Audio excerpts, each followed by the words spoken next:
So this is going to be a little honest review of the Distressor.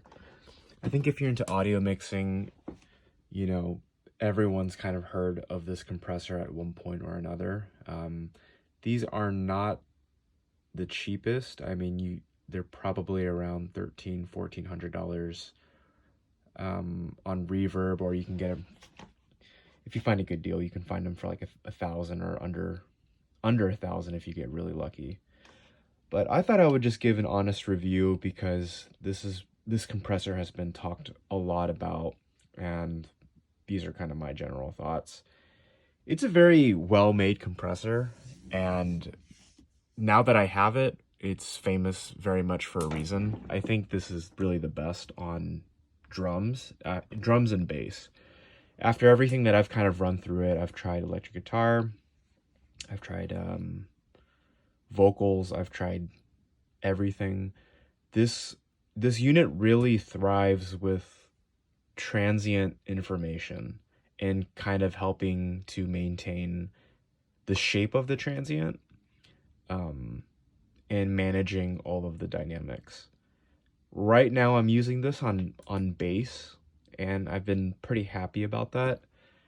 I'm on the 10-to-1 setting. A lot of people like the opto mode, and I'm running around 8 attack, 2 release, but really depends on like what the program material is.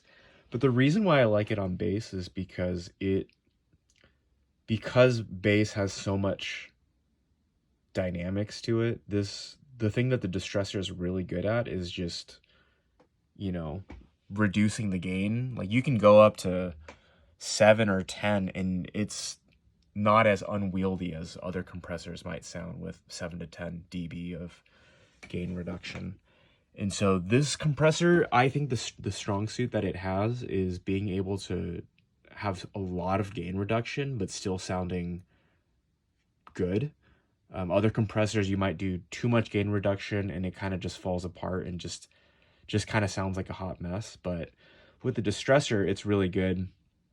I only have one right now, and so I've just been using it on bass, but I know a lot of people like Eric Valentine were using this on drum bus. A lot of I feel like a lot of Christian music is all through Distressors too, and it's pretty, you can't really go wrong with this for like a drum bus type situation. It's really good with just even tracking or mixing individual shells like kick and snare and toms. I don't know how to describe it other than it just giving a really round sound to the drums. And so for me, I think going with a heavy ratio on room mics are really cool on Distressors. I feel like Tame Impala does that quite a bit. And then, kick, snare, toms, drum bus, can't really go wrong with that, or bass too. The opto mode, you go to the 10-to-1 ratio, and then you select, 10, it says right there, 10 for the attack and then 0 for the release, and it's supposed to sound like an opto compressor. I don't really feel like it sounds a whole lot like an opto compressor, because I think a lot of opto compressors that I think of, like LA2As, they obviously have that tube sound. So I don't know. I like the 10-to-1 ratio, but I'm not specifically using it for opto, but I think other people have really liked it.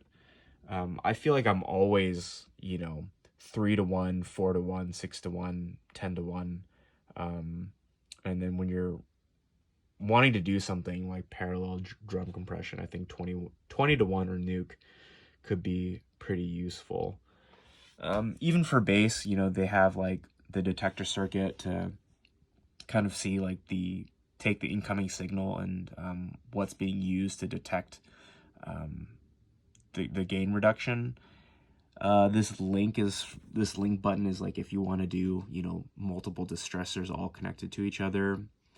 And distortion 2 is supposed to be, gosh, I think it's one of them supposed to be tape, one of them supposed to be tube, but I really like distortion type 2, and then, you know, you can also obviously high pass the audio and then high pass the detector circuit.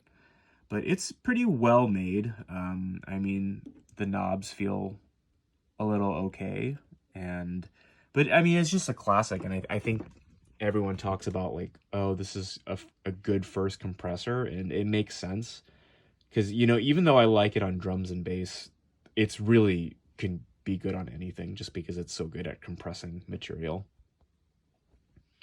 But yeah, that is my take on the Distressor.